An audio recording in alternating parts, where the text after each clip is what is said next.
one's called Above the Steepest Spire.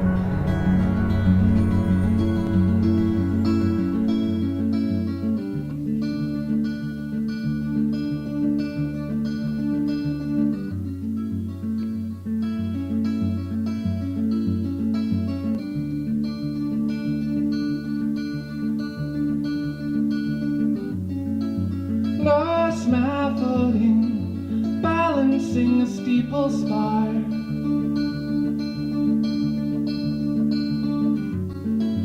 Fell into a church bell, high above the singing choir. I walk the wire, high above Mephistopheles, hoping to escape the raising fire.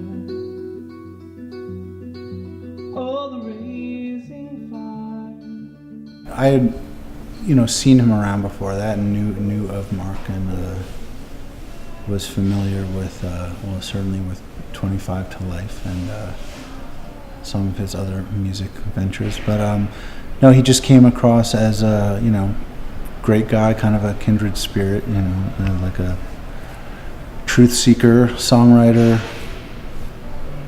vulnerable guy who wears his emotions on his sleeve. So, I just took a great liking to him. We had a mutual friend, Stress, who's a producer, and he hit me up and said, "You've got to meet this guy, Mark," because we were both kind of doing the same thing, acoustic-wise, maybe not sonically, but not really folk, and we came from different backgrounds. I heard a song. I would always see Mark's name thrown around before I really knew who he was. With his song and video, "She's Only Sleeping," and I never really knew what it was about, but I just thought it was a really awesome song. And since then, I've been trying. This is a couple years now. I've been trying to work with the guy. So I know Mark just from being in the music scene in Delaware. Years and years and years back, we've both been in probably too many bands to count, and just from bumping into each other at shows, things like that, we've always sort of been in and out of each other's lives. So I sang for a hardcore band. Me and Mark were both in My Body, My Blood in the 90s, and now we're both solo artists and best friends. We went to go see his stepbrother, Fred Blood, over at the Kennet Spark. And this other guy was playing named Mark Thousands. And so Fred got done playing, and then this guy got up on the stage, and he was just like, "This is my last show, I'm not gonna be doing this anymore. I'm uninspired." I don't know really what he said, but he just said it was his last show. And all of a sudden he broke out into this song called "She's Only Sleeping." And I couldn't believe this was gonna be his last show. What he did vocally was just, it gave me goosebumps. It was really cool. So afterwards, I went up and I was like, I gotta meet this guy and I gotta tell him this can't be his last show. So I went in the back and I introduced myself, and he knew my friend. And I told him, I was just like, this can't be your last show. You're too talented. It's crazy. I'm a professional opera singer, and I'm not really impressed very often, especially when it comes to music like this. And I was impressed tonight. Well, that song, somehow or another, has become my magnum opus. For whatever reason, the people that do like what I do, like, that's the song. Like, I'll give them the record, I'll see them the next day and be like, "She's Only Sleeping, man, that's a great song." And that sort of happens with everyone that gets the record. But it's pretty literal, that one, For whatever reason, growing up, and the people that know my family will attest to this, but my mother was always, she sort of was like, I don't want to say dark, but she sort of had this sad way about her in general. And, even my brother and I, growing up, we would sit at the kitchen table with her, and, she would always talk about things like dying and death and, how she felt about it, and, how she, whether she wanted to be buried or cremated, like all those things, and that was talked about a lot, through years of growing up, And at some point, or rather, I remember us talking, and she had this idea that it was just about rest and about sleeping, you know, and she was kind of like, you know, when I die, she was like, I want to be in a nightgown. She's like, because that's what I'll be doing, I'll be sleeping. So make sure you do that. I didn't know what that "She's Only Sleeping" is about, and it's you know, about his mom. And I've lost so many people in my life. Literally, the reason why I'm late today is because my father died 9 miles down the road at an oil refinery, and they never found my dad's body. And I'm over there graffiti slap stickering the area where my father died, so I can relate to tragedy, and you know, and be it punk rock or hardcore or graffiti, to me it's an artistic way of life. I don't know. We, you know what I'm saying, our parents were like nuts, you know what I mean? They're getting, you know, my parents are getting like divorced every other year and getting all these new parents and moving from house to house to house. I mean, that has effect on the way you live. And Mark, you know, everything he's going through, and, you know, lost his mom. I mean, it's tough. Well, when I'm watching him, I'm thinking, well, visually, I mean, you know, he's covered in tattoos and he's a really big guy. And I'm thinking, who am I to tell this guy that he should keep singing? When I heard the song, it was a very pretty song. And then I see Mark, and the guy looks like me. He's fucked for life, looking the way that we do. I mean, he has to have a different job than most, and he does. So, and then the initial attraction to that whole situation was, here's the dude that looks like me, but he's writing awesomely crafted songs, I guess you could say. But in my brain, I'm hearing like, this is what I would like to do with this guy, with this song, you know? I wrote a lot of songs about her and a lot of songs about it, but they were so sad that I could hardly even play them and sing them without crying. So I knew I could never perform them, but I would write them, you know? So when I was in the studio, I had the music to She's Only Sleeping, but no words. And I knew I wanted to write about her, but I didn't know how to write about her in a way that I could actually perform and do. But in my head, I was like, I gotta do it. Like, I almost felt like I owed it to her, you know? Like, you write about your loved ones, you know, whether they're alive or dead, you know? And we were particularly close too, and very much alike. So when I went into the studio, it was in Brooklyn, and I just stayed there. So it's Ian Love's studio. It's Brooklyn Love is the name of the studio. And his place, you know, he had to travel to get back to where he lived. So I would just sleep in the studio. And he has this amazing, nice studio. So it's not like I was sleeping like in this horrible place. It's like really nice. So we recorded the music to that song, and you know, he's got this gigantic soundboard with all these fucking buttons on it, and I don't know anything about that. So I said, can I listen to this while you're gone, like overnight, so I can, you know, just check it out, maybe try and write some lyrics to it and stuff, you know? And he's like, sure. He's like, just push that button. And he's like, when it ends, just push it again. And so that's what I did. So I'm in there, man. It's like in the wee hours of the night, man. I'm in Brooklyn. I'm by myself, you know. I'm in his studio, and my car was parked outside, and I was terrified that my car was gonna get towed. And I kept looking out, and he sort of had like this sort of like cage thing over the window. And I don't know, man, it sounds fucked up, but I remember looking at the moon. As I was looking out my car, and I just remember looking at the moon, and I was like, something hit me about this nightly kind of thing. And it just came to me. It all just fucking came to me just like that. And it's written about her, and the title, She's Only Sleeping, comes from exactly what she told me, you know, throughout growing up. It's like, I'll just be sleeping, so, you know, I want to be buried in a nightgown and things like that. And, you know, when I listen back to it, it is sad, because in that song I say things like, you know, leave her resting eyes this way. And there's something hopeless about that, because it's like you're letting it go. It's like, leave her gone, leave her sleep, let her be. And that's tough to fucking do. So when I recorded it, And when I finally did leave the studio days later on the drive home and I just cried from New York to home, man. And I would keep replaying that song, even though there was another song or two on the disc. I just kept playing it and bawling and bawling. And I'm in my car and I'm like speaking to her and like, you know, it's just wild, man. And that song's really wild because it really is a magical song. That's one of the songs that is just pure magic, man. Like, I looked at the moon in Brooklyn, man, and fucking those words came. I didn't have one word to that song, and I wrote them all in 2 fucking seconds. You know, and when I look back at those lyrics, man, they're some of my best lyrics. You know, and 2 seconds, man, just boom, boom, it just came right out. And I was having a hard time singing in there too, and that song I just sang just came. And when I got done, Ian goes, "You were having so much trouble singing yesterday. I come in today and now you're a fucking singer. How's this happen?"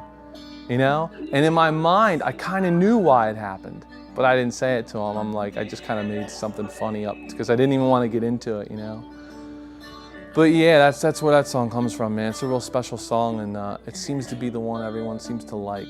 So there's something rewarding in that, you know, because it's such a special song, you know, and I love it too, you know. So when other people love it, it being so special, it's amazing, you know. But now, of course, this is 5 years ago, and even today, it still goes on that way with the song. So now I'm at a place, even though it really excites me that anybody likes anything, now I'm like, okay, move on to the next track. Like, listen to With Love and Light. It's a great song too, like, give it a chance. Like, She's Only Sleeping almost overpowered everything else on that record, you know, and I hope eventually other people open up to it, yeah, but that's what that song's about, man. Songs can like be your friends, maybe your enemies sometimes, and an album can be like a whole world. I mean, it can make you want to quit making music. It can be overwhelming. You know, he's a sound enough musician, he's a strong singer, and he's a strong songwriter. Going up there by yourself, you know, takes a lot of balls. You know, there's a lot of guys who just can't do it, as I said, because they need their band behind them and they need their boys behind them to feel secure and to go for it. There's nothing to hide behind. When I was in punk bands or with DJ, like, there's so much noise and people jumping around, and they don't even know if you're, like, I could be tuned to A minor, like flat, like, they don't know. They're just like, yeah, this is fun. When it's acoustic, every single thing, like, you can pick up on, or maybe they can pick up on. It's at a good music performance for acoustic would be not a lot of people talking. Sometimes we get that, and that kind of makes it like kind of like how we are now. Like, you're in the spotlight, and there's nothing to hide behind. There's no image. There's no mask. You can actually hear the lyrics, like, intricately, like, intimately. So I think you get used to that in a way, but a few minutes before you go on, no matter how many times you played or how many people you played in front of, you're like, here it is again. You might get that little feeling. I see what Mark's doing as probably one of the more creative ways of doing it. A lot of, and I don't know who else has seen half a dozen of the different dudes that came out of hardcore punk bands that are now doing acoustic stuff. It's all either sounds like Bruce Springsteen or some variation of country music, you know, whereas Mark's doing something I feel that's way more creative and honestly just more interesting.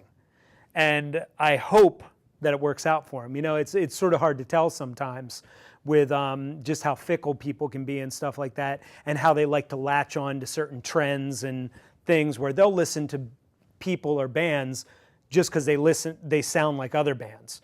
Whereas with Mark, he's got something very creative going on. And I hope it actually works out, and I think it should. You know what I mean? Like, it's one of those things where you're like, that should work. You know what I mean? Whether it does or not, you know, I guess we'll find out, and that's going to take a lot of fighting, I feel, on his part, especially as an artist that sort of stands out, I feel, from the crowd.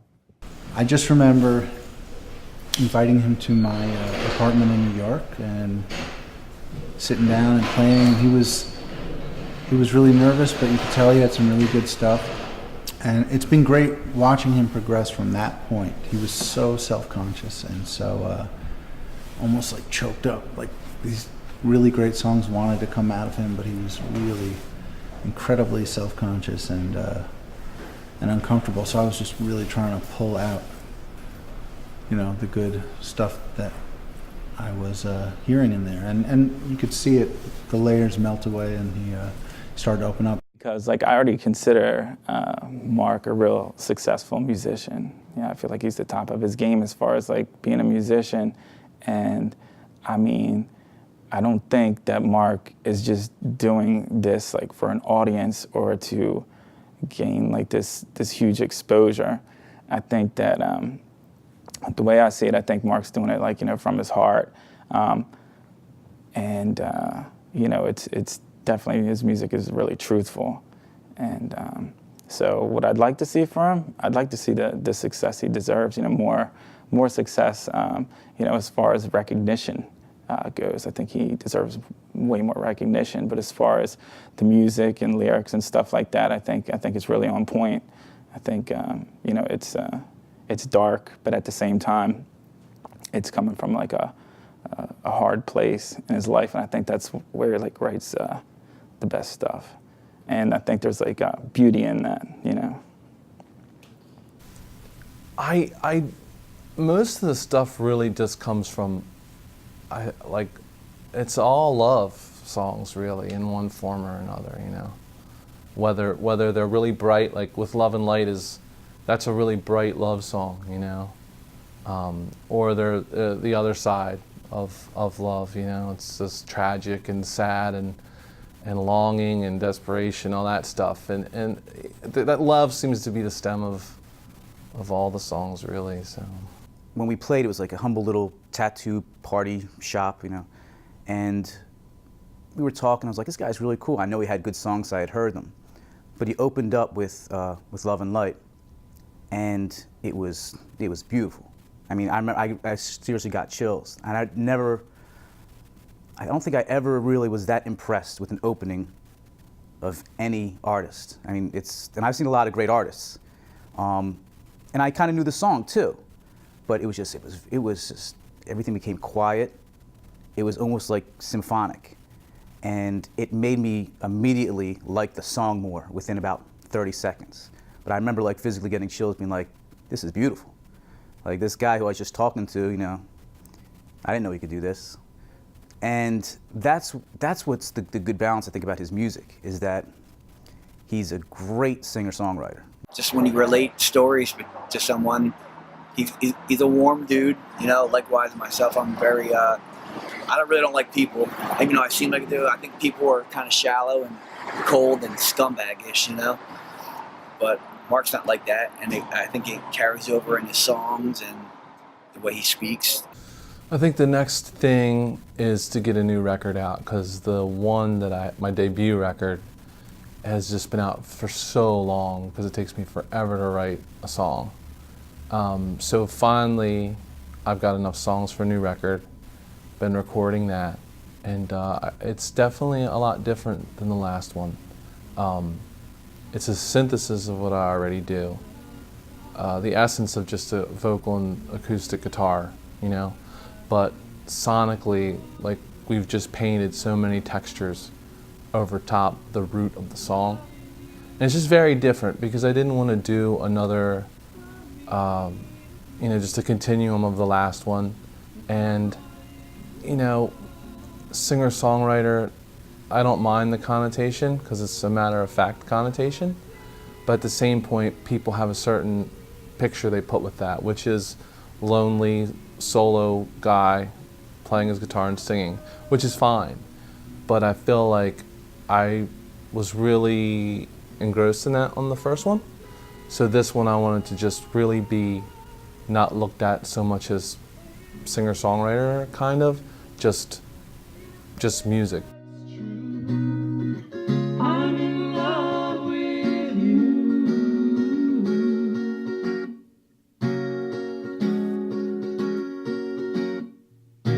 An ocean's tide carries your love away. Sink or swim, I'll crash right in the waves. It's definitely an uphill battle, but boy, when you strike it, when you hit that note, oh man, it's an amazing feeling, because like, all the work that you've put into, all this work into just like an hour is just, it's sort of indescribable. because you think you keep plugging away and plugging away and plugging away and practicing and rehearsing and honing your talent, and you think, am I ever going to get the chance to actually get out there and show people what I can do? And when you get that chance, you got to grab it. So don't look to me. Everybody knows it's not so damn easy.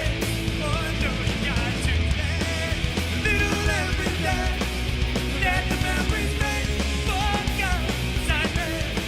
Yeah. Fuck outside me.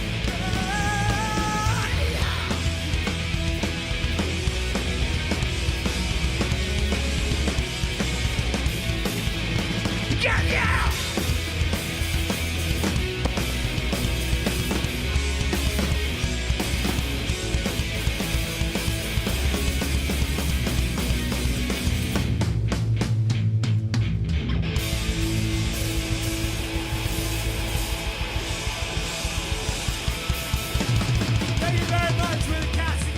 Casting Out was, for some people, sort of a side project out of Boy Sets Fire. You know what I mean? Especially in Europe, which in Europe, that's huge. You know what I mean? Like Germany, things like that. You know, we did our first tour over there to like 500 to 1,000 people every night. Not every night, there were some bad nights, but especially in Germany, you know, like 500, 1,000 people. And that was just normal because I was in Boy Sets Fire, so people just went with that. But also, I feel like they really picked up, and still to this day, people, especially in Europe, will be like, hey, is the Casting Out getting back together? You know, like they were definitely excited about it and really appreciated the music we were doing. But it's different in that respect, whereas in the US, a lot of times it doesn't really matter who you are or where you came from or anything like that. If you're not constantly in the spotlight, if you're not constantly pushing and fighting for something, you're not going to get it. You know, there's just too many bands out there. There's just too much going on, and people are bored and sort of ignorant in this country when it comes to music. In Europe, they appreciate music. They love music. It's part of what they have in their life, you know, and in their heart, really. And here, music is a fashion statement. It's just bullshit on the side stuff that people sort of dig. You know, and I don't want to say that as an overall statement for everyone, but if you look at Europe, and especially Germany and the U.S. sort of next to each other, that's sure what it looks like, you know. Well, you know, we were both into the same stuff at that point. You know what I mean? Like you know, Mark was like maybe a year or two older than I, and so you know, I would see him around the neighborhood. Like, you know, he looked pretty crazy. He had like a biker jacket on and like long hair, and you know, wearing like a Suicidal Tendencies shirt or something, and like I'm just like, wow, like this dude's nuts, you know what I mean? And he is a pretty nutty guy, and so like I wanted to hang out with him, so like I would like, you know, talk to him and like, you know, just, you know, go over his house, and he would like let me borrow records. He's like giving me like Misfit records and stuff, and then you know, as the years passed, you know, a few years went by of us just hanging out and being friends and stuff, and then he was in a band called, I believe it was Sheer Horror, and he used to play at the Prime Times Room in Newark. I don't even know if it still exists, but I was young and I used to go see him play, and you know, they'd be going crazy. And it was kind of like it was like a death metal or something, you know. And so just throughout the years of just hanging out with him and stuff like that, we were just like, you know, one day we were just talking. I was like, you don't want to try something? And then so we're like, yeah, you know. And there we were in the old school basement, you know, playing hardcore music, and it was just it clicked, you know. So for years we were doing My Body, My Blood together, and had really good turnouts and a lot of fun. You know? I'm probably the worst guy to talk to because, you know, I spent years in a band that never really, I mean, my band Into Another, thankfully we had this very devout audience, but as far as reaching as large an audience as we thought we deserved to, because, you know, we thought what we were doing was very genuine and real and unique. We sort of were in the same boat, that we couldn't put a label on what we were doing. We didn't belong to a scene, really. So all I can say is I can empathize with that. And I think what he should do, which is what we didn't do, is stick with it. You know, we threw in the towel for probably tragically, and right before the point when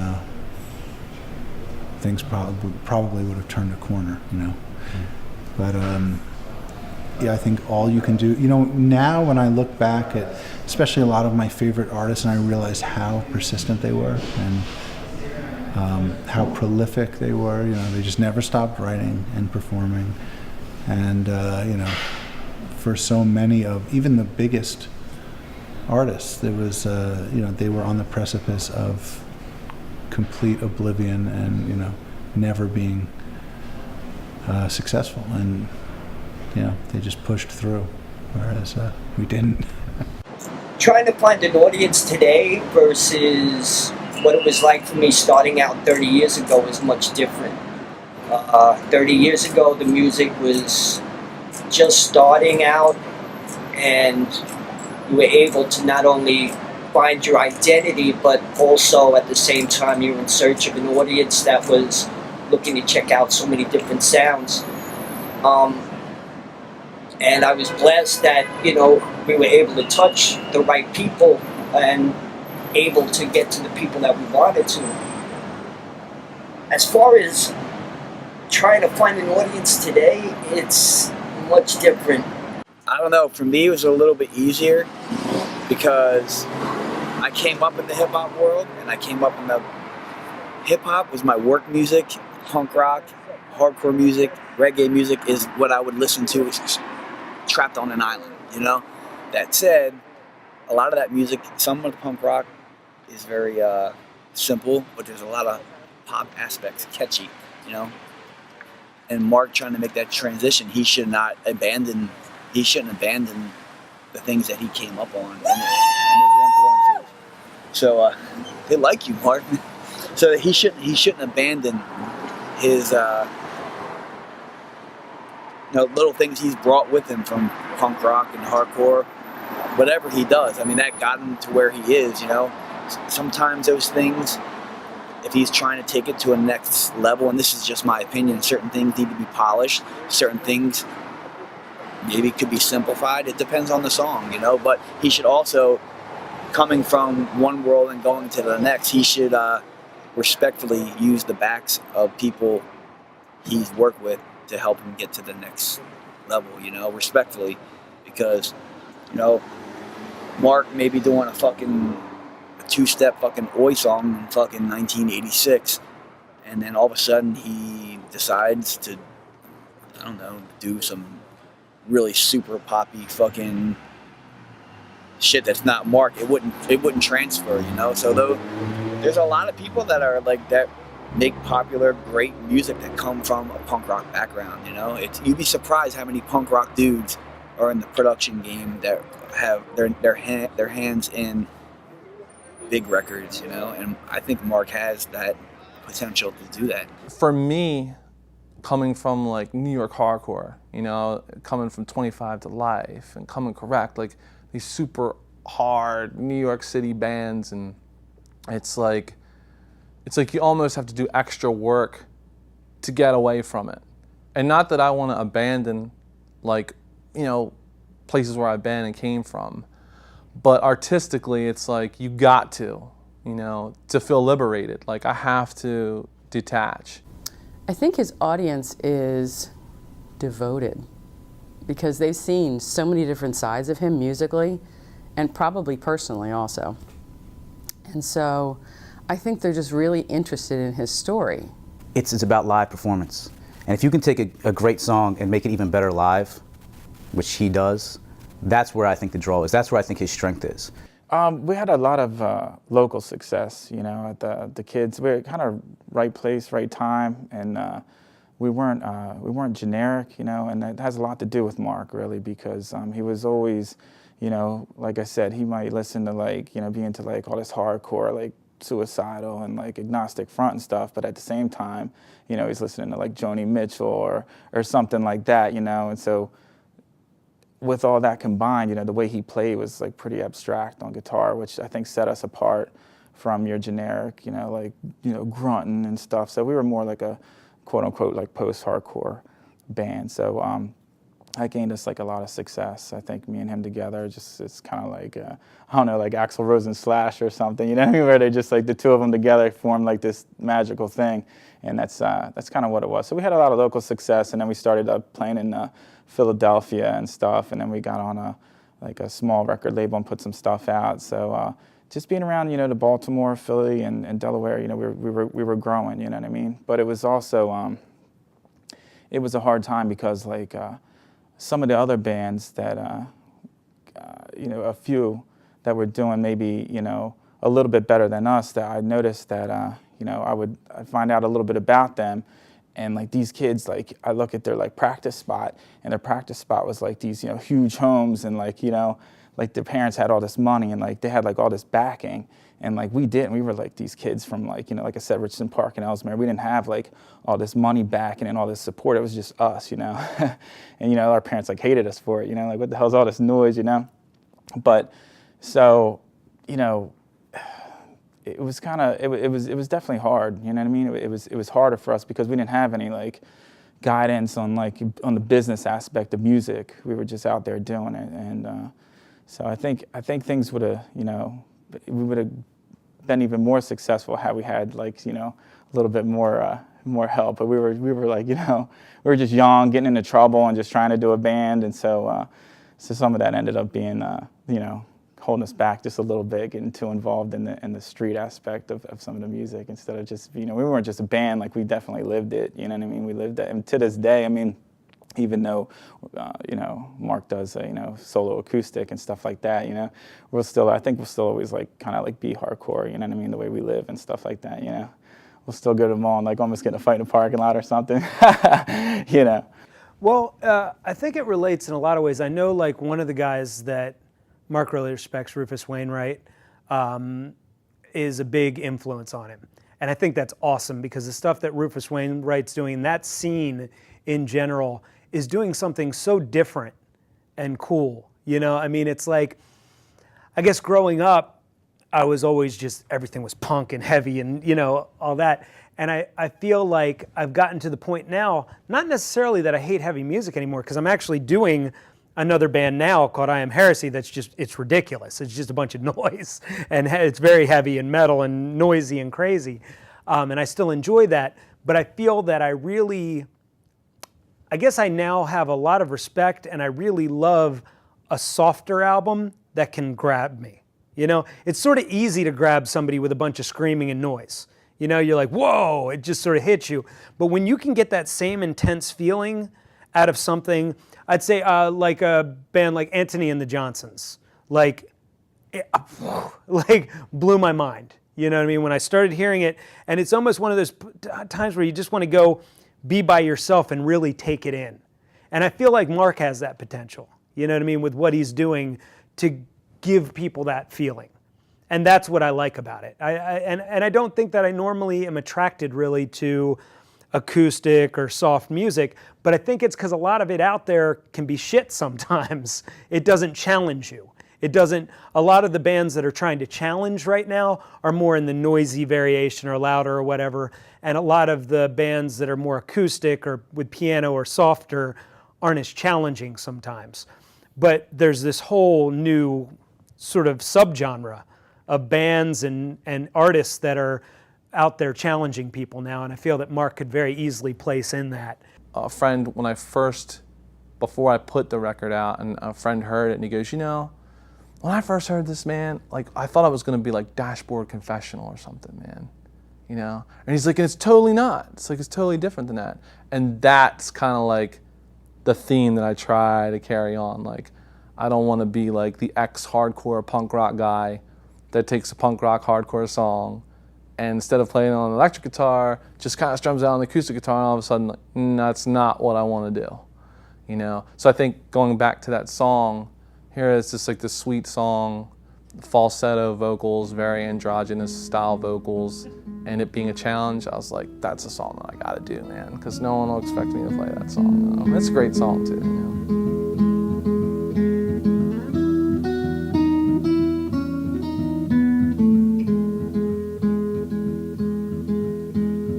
I think that possibly, maybe I'm falling for you. Yes, there's a chance that I've fallen quite hard over you. I've seen the path that your eyes wander down. I wanna come to. I think that possibly, maybe I'm falling for you. No one understands me quite like you do, through all of the shadowy corners of me. I never knew just what it was about this old coffee shop I love so much. All of the while I never knew.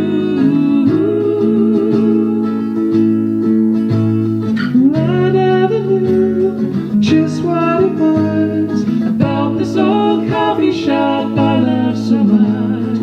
All of the while I never knew.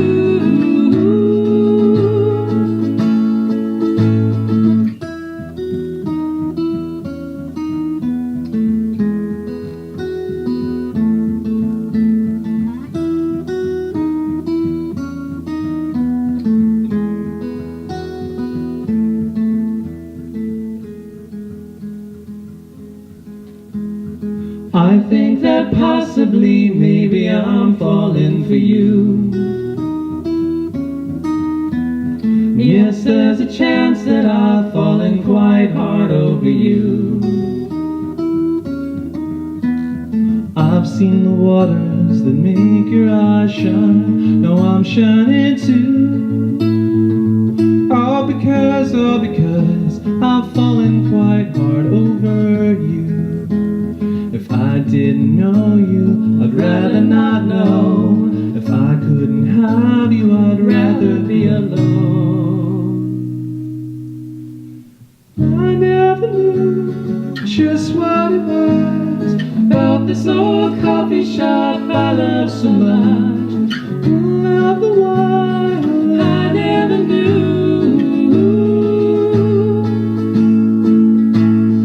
I never knew just what it was about this old coffee shop I love so much. All of the while I never knew. All of the while it was you.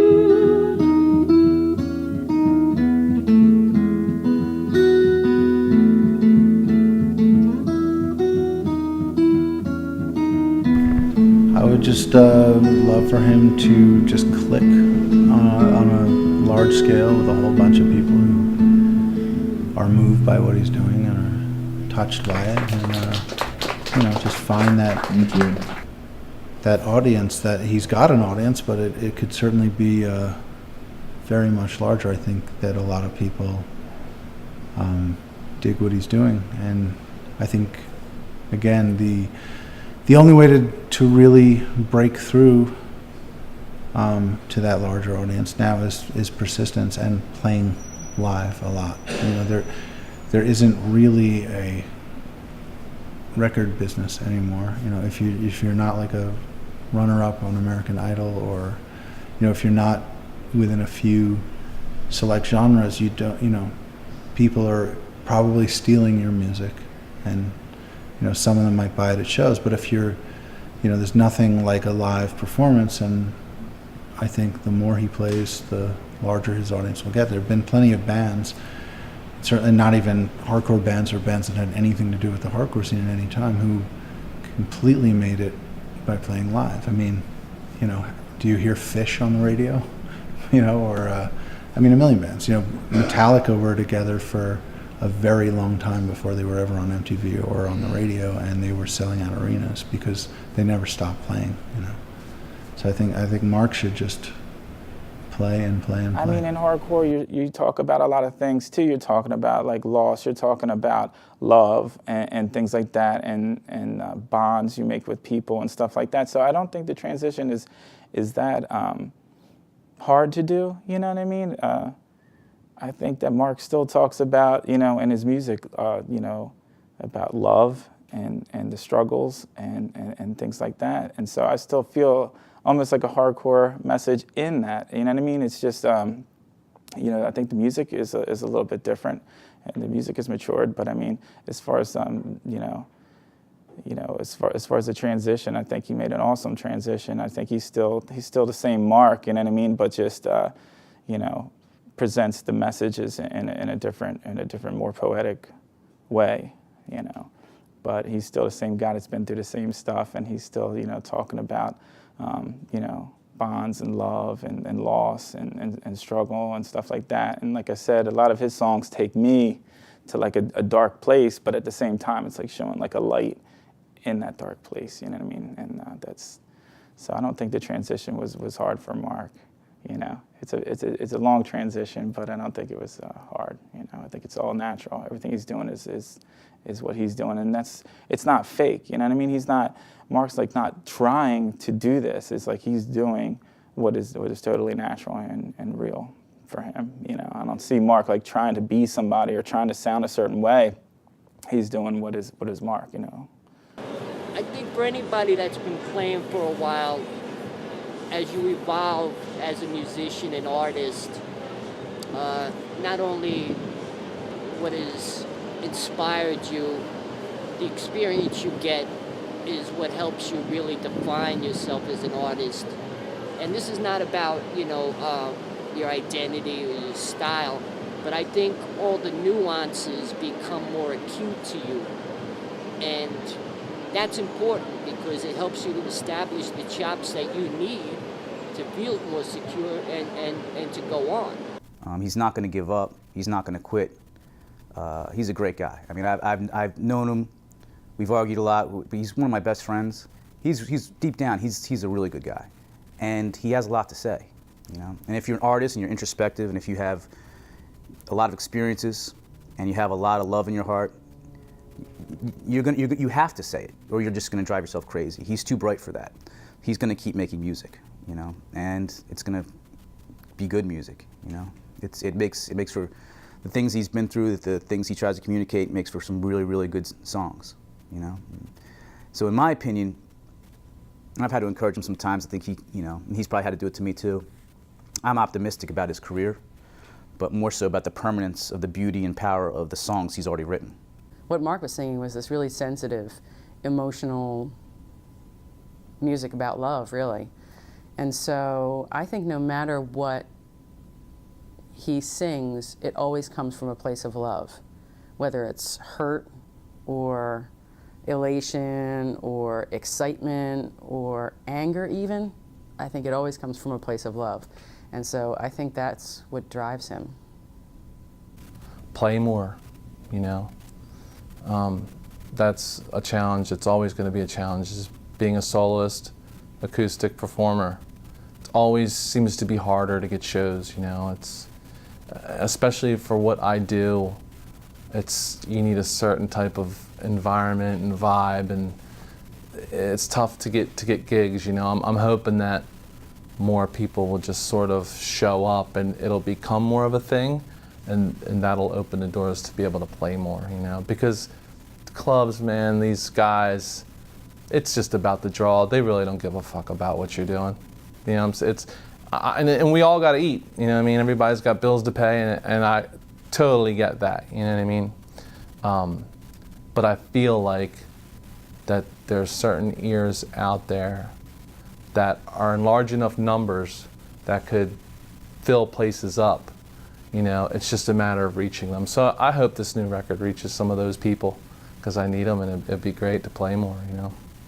I mean, I remember and into another show, we were touring Europe, and all the shows were big. Every show was a big crowd, and then we ended up in some obscure place in Eastern Europe, and there were like 5 people in a cavernous room, and it turned out to be a great show. These people were so into it, we were so into it, and the chemistry was amazing, and it just didn't matter. So, you know, we easily could have been like, fuck this, and just like phoned in, you know, a bullshit set. But yeah, I think you have to just, no matter what, own it, embrace it, and I think if you know, Mark and performers like Mark, if you just keep at it, the crowds will grow, and you know.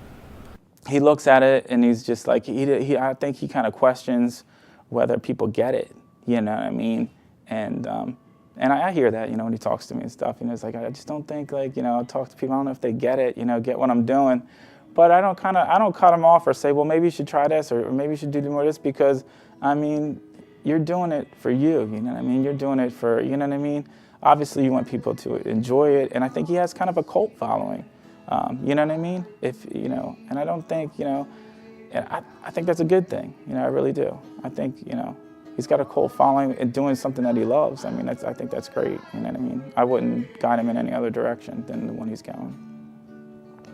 It's fun. It's sometimes it's a challenge, because ultimately it would be great if the audience sat there and watched you, because the music is so sensitive and it's got such a great message to it that you want people to be quiet and really kind of tune in and lock into what you're doing. But other times they don't do that, and so you just kind of have to get into what you're doing, and I forgot what the question was.